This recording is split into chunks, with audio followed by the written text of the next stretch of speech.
thank you, Mimi, for joining us today. I know everyone in the audience is really excited to hear from you. Welcome. Thank you. Thanks for having me. And thank you, Ariel, for that wonderful lead in. It was 2014, by the way. Nice. Don't Good to worry. know. Very Don't worry about important.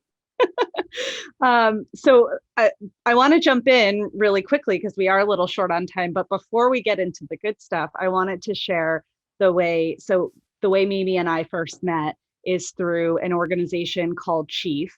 And believe it or not, Chief has been sort of sprinkled in throughout the event over the last 2 days. And for those of you not familiar, Chief is a private network focused on connecting and supporting women leaders. I've been a member since December of 2019, and it's how I met Mimi. It's how I was introduced to David Kidder, who you heard in the opening session of day one, and also my first exposure to Jennifer Brown, who a lot of you were on the inclusive leadership workshop earlier in the day. So I just wanted to mention that it's a really incredible organization. For those of you interested, you should totally look into it. And I wanted to hear from you, Mimi, like what's your experience been being a chief member? No, thanks, Jen. No, it's been great. I was really grateful to be approached by the Chief organization last year to be a founding member of the LA chapter. And I think for me, it was really important to find this network of really driven female leaders to lean on, to talk through about life and work, and really provide that advice to me. I think we were chatting in the green room about just how valuable it's been. And really, I think it's not talked about often enough, but like leadership can be lonely, and it's vital that you have like this personal board of directors to help guide you along the way. And I like that platform has been available to me via Chief. And I'd love to hear what your experience has been, Jen. Yeah, I completely agree. I think, I was saying to you, I fully went into the experience expecting it to be professional development and networking and, all about business, and the personal development that I've experienced as a result and the relationships have been incredible. And really the only reason I survived the last year, if I'm honest. So it's been fantastic, and plus the opportunity to meet other incredible women leaders like yourself and the others in my core group, and so it's been an amazing experience. Yeah, love hearing it. um, all right, let's dive into the topic for today. I'd love to just hear a little bit about your background and what landed you at Ring, and a little bit about your role as CRO. Yeah, no, I'd love to. And the story of joining, how I joined Ring is actually, I think for me, like a proud one. And it's really rooted in just like my working style, which is all about like going after what you want. But I've been really honored to work for some incredible brands. Before coming to Ring, I worked in a number of different marketing positions at Dyson and Sonos. When I was working at Sonos, we were developing this concept with Target called Open House, which was their version of a smart home concept. And at the front of this house was a Ring video doorbell. This was in 2015. And I was immediately drawn to this company, like the product, the mission, and I was just so excited about what they were doing. So I cold emailed them, told them like, here's my story, love to work with you guys, not expecting to hear anything. And then a few weeks later, I actually met Jamie Siminoff, who is the founder, and he hired me on the spot. And that was over 5 years ago. And we're still working relentlessly today towards our mission of making neighborhoods safer. It's been just an incredible opportunity. Specific to like the work that I'm doing, like I personally never imagined that I would be chief of anything. I've always had this like unstoppable drive to like learn and grow, and I've always been really curious about things. And I really believe that our paths aren't linear. And so it just goes to show like you can really accomplish anything if you give yourself the freedom and the latitude to do it. And then specific to my team and my role as Chief Revenue Officer at Ring, I lead the go-to-market organization, which oversees our global sales, e-commerce channel, product marketing, and supply and demand teams. And ultimately, leading and helping these teams, I work every day with them to drive recognition, sales, and revenue for Ring. That is really exciting. I love that you cold emailed to get a job. And it worked. I mean, it just goes to show like, you don't know what's going to happen if you don't try. Have to go after it. Exactly. So it's really interesting to me, you kind of owning go to market, and also the kind of trajectory of coming up through a marketing track, really, because a lot of CROs and people who own revenue come through a sales track. That's probably a more common theme, but obviously sales and marketing are so closely aligned. So really interesting to me to hear about your career coming through marketing and owning a revenue um, the revenue organization at a company like this. It's really like the convergence of sales, marketing, and the customer. Yeah, I think there's just so much around the focus on, the customer and finding like the right solutions and connecting with them that I think has been a big part of like the success we've had at Ring, and also for myself, like throughout my career. I think it's always been, I really have understood or tried to understand just the levers and think about things from the lens of like the customer, whether it's through the end user or through like a retail partner, just like what is going to be a motivator for them, like what's going to drive them. And so it's always been this laser focus on that I think has really enabled me, throughout my career. Yeah, 100%. And so that's a really good segue, actually. Ring has a lot of different ways that you're getting products into customers' hands. And you say end customers, right? As opposed to retail partners. Can you talk a little bit about that multi-channel revenue stream and how all the different channels that are involved? Yeah, no, I'd love to get into that. In the early days, we were really focused on this broader distribution strategy and took every opportunity to show up in, what I'd say are like relevant channels. And this shaped our omni-channel approach across like the verticals. And today, we're easily in 10,000 plus like retail doors across such partners such as like a Best Buy, Home Depot, Target, Costco, and many others. We also have our own direct channel via ring.com. We're also selling on amazon.com. And then additionally, for like the segment like that we like to call like do it for me, we sell through a pro/installed solutions channel who sell via like through home builders or installers that are doing like whole home systems. And we've done a ton of work in broadcast channels such as like HSN and QVC. We feel like that medium has been so great to demonstrate our products and really resonate, with the viewers, on that level. And I mentioned this because like we did this to give our customers, which we also call our customers neighbors, choice and selection where they buy. Mhm. I love that. I love that you call your customers neighbors. That has been a topic that has come up in the summit so far, of getting rid of the word customer, getting rid of the word consumer, and stop thinking about people as numbers, but as people. And it sounds like you guys really embody that by calling them neighbors. I've heard Ace Hardware does the same thing. They refer to their customers as neighbors. And I think that's great. It makes total sense. I mean, it's really tied back to our mission of, safer neighborhoods and like driving like that community. And so it's always been something, from day one that's been really key for us. Yeah. And so with all those channels that you're selling through, it does give your neighbors that optionality to buy however they want to, but that makes it very complex for you as a business and managing all those different channels and all those different stakeholders.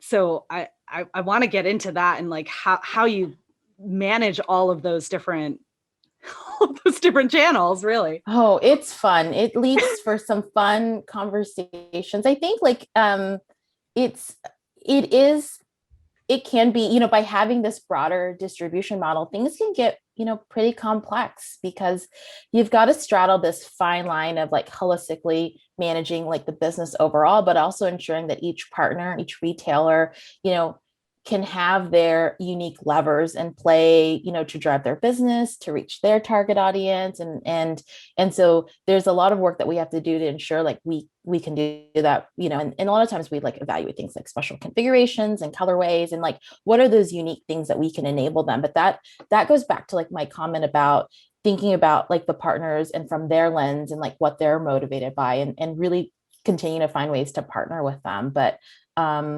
it's it's been really, I think it's been really interesting, especially what's happened, the last year with like shopping and how people are shopping differently. That we've been a big part of just helping them shape that and participate in it. Yeah. Yeah, and that's really interesting. I want to go deeper on that, because obviously, like you're thinking about your end customers as one set of people that you need to understand their needs, and your partners, your channels, as another set of customers. Like, how has customer intimacy evolved with those channel partners in the last year as the retail landscape has changed so much? No, that's a great question. I think, the way we've shopped is, completely changed, especially in the last year. I think we are always looking to like evolve our approach. And I really have loved being part of this evolution in the way that retailers are working to get products differently, to customers and responding to their needs. I think examples like such as like curbside pickup or buy online and pick up in store are like new ways of transacting that like are really picking up steam, right? And so we've had to really think about how do we, how do we play in that? And then there's also different delivery platforms such as like Instacart that we've done some experiments with that it's been really exciting to test out as well. That's super interesting. So, I don't think I would have ever thought to try to buy a Ring camera off of Instacart. They've been obviously I can't speak too much about their business, but Sure. they've been really, I'm a user, especially Yeah. during COVID times. I mean, they've been an incredible, platform for me to use for delivery. And they did something with Best Buy, in Q4 around, shopping and like picking up and delivery. And so like they've, I think, expanded their reach in terms of partners they're working with. So we saw an opportunity to work with them, through Best Buy in Q4. I love that. That is so like meeting customer needs, like the total embodiment of meeting customer needs. Like, you know, I think of Instacart as a grocery delivery service, and I get all of my groceries delivered. Even now, I don't go to the grocery store anymore. That's a new behavior for me as a result of global pandemic. But it is like all types of products are now available for people to get delivered. Or I have done the Target curbside pickup thing for Christmas shopping and stuff like that. It's such a different retail landscape in a very short time. Yeah, they've really pivoted. Yeah, totally. And so I guess in thinking about your end customers or your neighbors, your brand can be especially intimate with these people, given that they're in and around people's homes. So what role does customer intimacy play in, your planning, your execution, your product development, marketing, everything? I mean, it touches, like so many things that at both Ring and Amazon, we consider ourselves customer obsessed, and everything we do, we do with like our customers, our neighbors in mind, and really having a deep understanding about, what their needs are, how they're using the Ring products. And it's really vital for all parts of the business, not just like within sales and marketing, but like across, the organization. It's really important to like have those customer insights. And ultimately, we want to provide our neighbors a really seamless experience from, from an end-to-end perspective, from like the, shopper journey from the beginning through installation and really like aftercare. Like if they have issues, like we take care of them, with setup and whatnot. And so it really motivates us to continue to improve and innovate on their behalf. I think there have been so many stories from our neighbors that like that they share with us about how they're using their Ring products, whether it's capturing special family moments like a baby's first steps or locating the pet that ran away, and even keeping an eye on aging loved ones. I think it's been they trust us, with these moments, and that's a real honor. Yeah, absolutely. And how do neighbors? It's very difficult for me to say that. I don't know why. We're so used to talking about customers and consumers. How do your neighbors provide you with that feedback? What are some of the different ways that you capture that feedback from them? Um, for, for me and for my team, like we are reading, reviews every day, the good ones, the bad ones, to get a real pulse of like what people are saying, how they're experiencing things. We also keep a pretty good pulse on what's coming in through social and CS channels to ensure that we identify if there are any insights or opportunities for us to better unpack a feature or clarify something. And then there are times where like there are things that we learn that like we applied to like a future product launch. Like we know that this was a big thing last time, or like that, neighbors got stuck on this, or this was a real, question. And so I think we're always using that to help inform a big part of like what we're doing and how do we make things a lot more clear and direct for them. Yeah, absolutely. And so you described yourself, the brand, as being customer obsessed, which I absolutely love. How does the team work backwards from the customer to develop your growth strategies and your go-to-market strategies?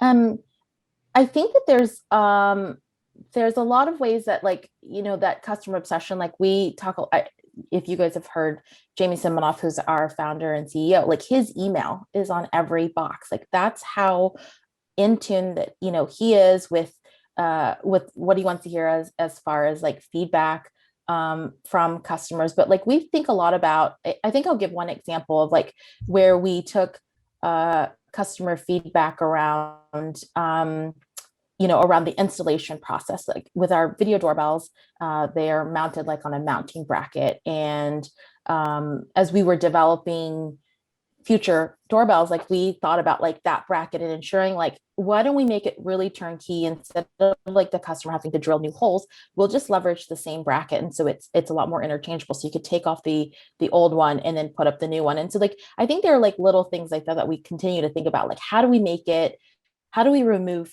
and reduce like friction and create like more delightful experiences like for our neighbors. Yeah. I'm dying to know how many emails a day your CEO gets from customers. It's yeah, it's a lot. A lot of them are, they're all they range from like they're super positive about the things that they love, that they are sharing videos of things that happen at their home. It's a real connection, and they also are very vocal about things that they feel disappointed by. And so I think it's a great tool that we have to get a good pulse on like what's happening and how do we continue to do better and do more for our neighbors. Yeah, it's amazing. Earlier today we Ryan Barry had a conversation with Dave Cancel, the CEO of Drift, and he was talking about how they have internally KPIs for how much time everyone on the team, including himself, are spending talking to customers. And I thought that was really interesting. And I'm seeing the parallel here of, your CEO is like, here's my email, just reach out to me whenever you want. Yeah. And that's incredible. Yeah, there is such a push from the team to make sure we are talking to customers. We're spending time in stores. Like when Black Friday was an in-person thing, we would be in stores working, at the Best Buys and Targets and Costco's of the world to, talk to our neighbors. And so there is this big push on like staying really connected to like what's happening on the ground. I think that's a big part of how we work and how we really stay customer obsessed. Yeah. And it sounds like too, you have so many different methods for capturing that feedback. There's just a lot of just like your customers, your neighbors have the optionality of how to buy from you. It's the optionality of how to provide feedback also. And I think that's a big challenge, right? Because, just as an industry of trying to capture customer experience feedback and insights, there's a gap between the people who are willing to participate in research or willing to fill out an NPS survey, and all the rest of the customers who don't necessarily give their feedback. And so being there in store or allowing someone to email you or reading their reviews, it just helps to fill that gap of all the people that wouldn't necessarily take a specific type of survey or participate in a specific type of research.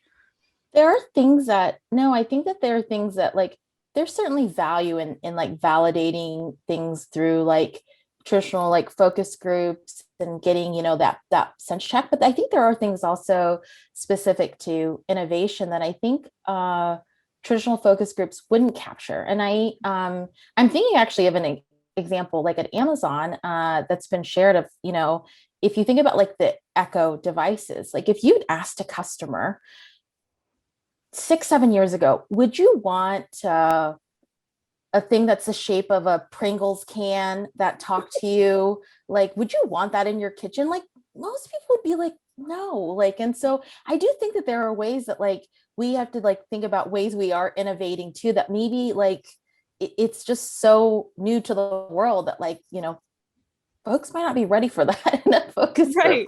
but it's, it's something I just thought I've heard that example. It's like, yeah, I would say no. Yeah, totally. It's that balance, right, between asking the right questions and then also, understanding the need, right? Understanding the behavior and innovating for that and not necessarily what people are asking for. There's that famous Henry Ford quote that we all talk about of if we had asked customers what they wanted, they would say faster horses. And, that's not going to lead to the car. Absolutely. And that doesn't mean don't do the research. It just means we have to go deeper. We have to find different ways of understanding what their needs are and meeting them. Absolutely. All right. So, what sort of decisions are you making as a team? Well, I mean, you talked about the bracket on the uh, the mounting bracket. What The other doorbell. types? Yep. Yeah. What other types of decisions are you making with that? That customer understanding.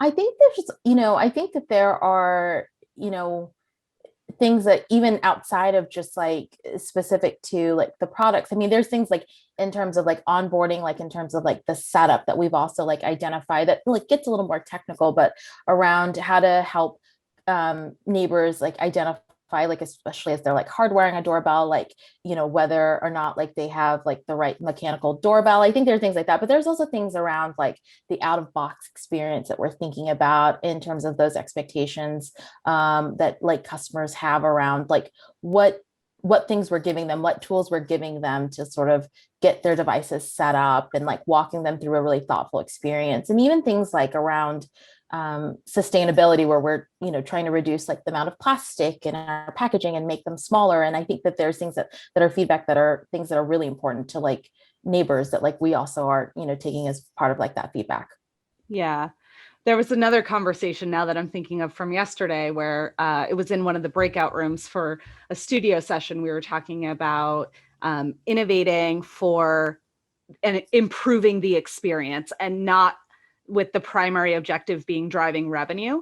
And that if you Yeah, do that, if you innovate to improve the experience, then the revenue will come, right? If your we customers are believe that. having, Yeah, yeah, we believe that customers will reward us with their investment in our brand if we continue to drive that better experience.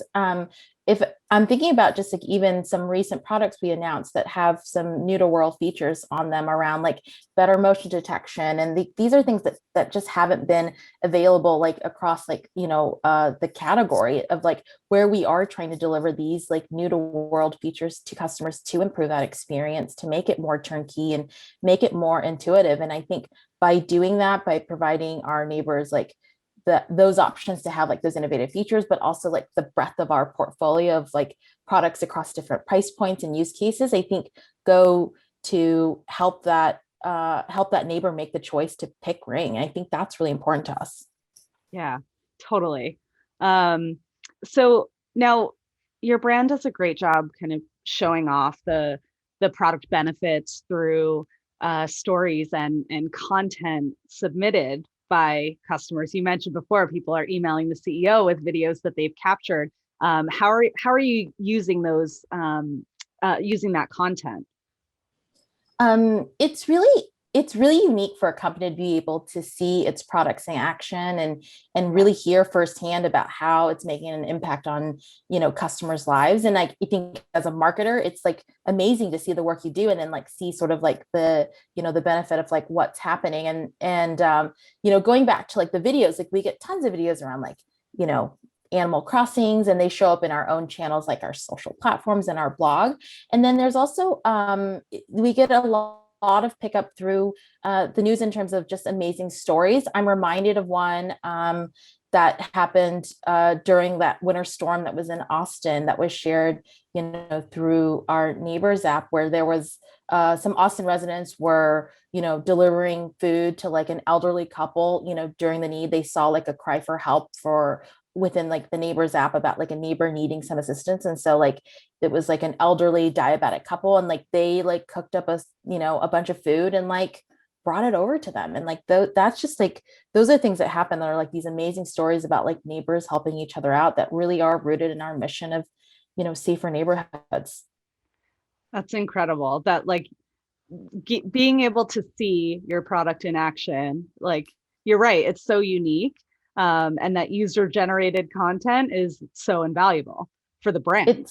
It's so powerful in terms of just the way that like the products are, improving lives, and the value it's bringing. It's really inspirational to see that. Like that's a big motivator for the teams. I bet I can imagine. Um, there's a lot of questions that have come through, so I want to try to get to some of them. Um, um, how do you reinforce the customer slash neighbor obsession amongst your internal team members? This person saying they've wrestled with it at their organization.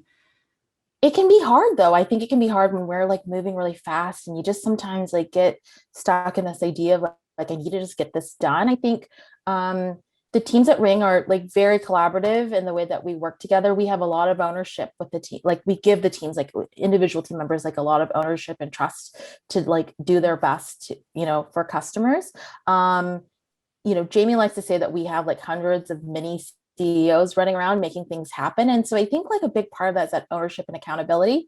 Like that's instilled with the team to remind them of that. I think we continue to, even ask questions around like our decisions that we make. Like, is this going to be, supportive to customers, or customers going to be delighted by this? And so that's always like a first question that we ask in what we're doing. Yeah. And another topic that's come up earlier in the sessions is about, you know, hiring. Like, what are you looking for when you're hiring new team members to ensure that they're going to fit into that customer centric culture? Yeah, I think that there are, Amazon's known for their leadership principles, which are, the principles we use to sort of guide like the ways that we make decisions and interact with each other and think about our business. And, as it relates to hiring, like that's something that like you've got to take time to do that and hire the right person. I think you want to think about, the key DNA traits that are going to be successful, within your organization, of like people that are going to be able to like work through challenges and overcome things and really have like that grit. I think that those are things that are really important to identify. And I always say like hire the underdog, hire that person's going to have so much to prove and have such drive and grit and determination. But I think those are things you want to test for. I love that. Hire the underdog. That Hire stands the out. person that sent you that cold email. That's what I would Right. say. Like, Right. Amazing. And another question that's come from the chat: how do you manage prioritization of customer feedback? oh, well, that's a good, I mean, that's just like, I think that there are things that are important that you can see. I think as marketers, as salespeople, as product, folks, like we are very, really, really close to our products. And so sometimes it is really, a lot of times it's valuable to get that customer feedback because they're seeing it from a different lens. I think we certainly look for pattern matching in terms of like feedback that's come up. There are a lot of times where things are mentioned that it's that sort of like light bulb moment of like, oh yeah, that completely makes sense, like we should do that. I think it's where we feel like the biggest benefit to neighbors would be around like that prioritization, because we certainly can't do everything, but where we feel like we're going to benefit the most. Yeah.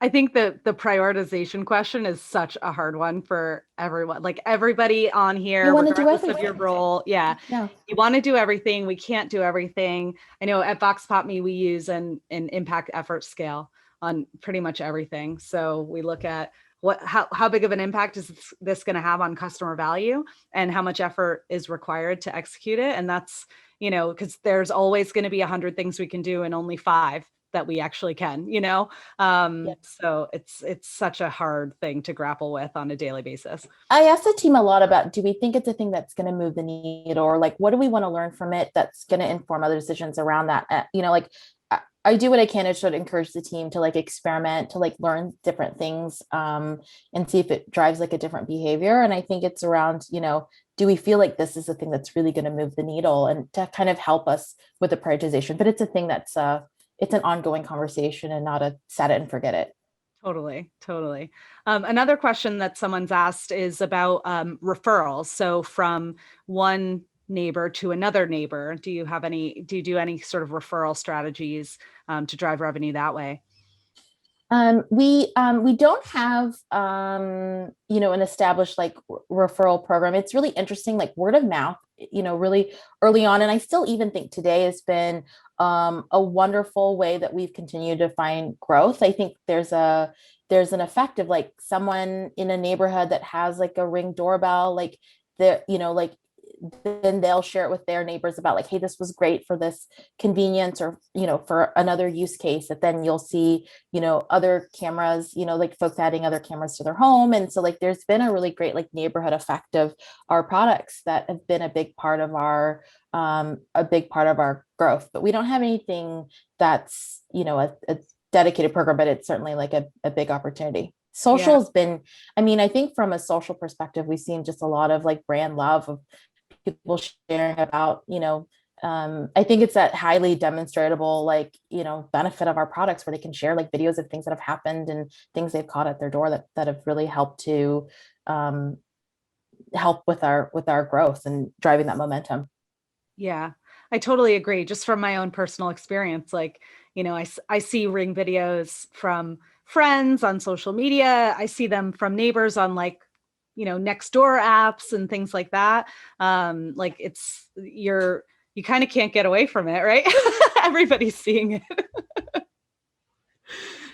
All right. Another question that has come through. How do you balance your own direct sales through ring.com with, your retail and wholesale channels? I'm not sure I understand by balance. I think we certainly want to make sure like it's part of I think that like complexity as it relates to sort of like managed channels, and like giving everyone like an opportunity, to be able to have like their own programs and opportunities to like drive things that are unique to their business. And certainly I think ring.com is like really similar in that way. I think we are very transparent like with our partners about just like our plans, and like drive like a lot of consistency. I think there's communication and consistency, I think, are the big parts of that. And certainly like they that's really like driven that's really been a big part of like continuing to cultivate and drive that engagement. Yeah, absolutely. Well, we're getting towards the tail end of the session. So my one last question I was saving in case I had time for it. You mentioned HSN earlier on in your in our conversation, and I heard a story about you on HSN, and I would love it if you would share it. Growing up, actually, my aspiration was to be like a QVC host. Like I wanted my own show, like Saturday morning. Maybe it'd be a cooking show. But I actually, a few years ago, had a chance to go on QVC to present Ring, which was probably like this like amazing experience. I was on at 3 a.m. There were 30 people watching. 29 of those people were related to me. But it was like such a great experience to talk through our products. And then they do like these live things, like these tea calls, where then they ask their viewers to call in and share their stories. And wow, I had a really special neighbor call in for my 3 a.m. but it was all about this like crazy like Animal Crossing story. So that was really fun and full circle for me. So I got that out of my system. I don't need to be a host anymore. I'm glad you had that experience. And just for everybody on the line, I don't even think Mimi knew that I knew that story. Somebody else told me that story. So I'm so glad you were a good sport about telling it. Thank you for that. there's no video of it anywhere. So sorry. Okay. You had to tune in live, I suppose. At 3 a.m. 4 or 5 years ago. Well, I can't thank you enough for joining us today. This has been an amazing conversation. I've loved it. I hope everyone in the chat has, it seems like everybody in the chat has it as well. So thank you so much for your time today. Thank you so much for having me. This was really fun and love all the questions that came through, but thanks everybody.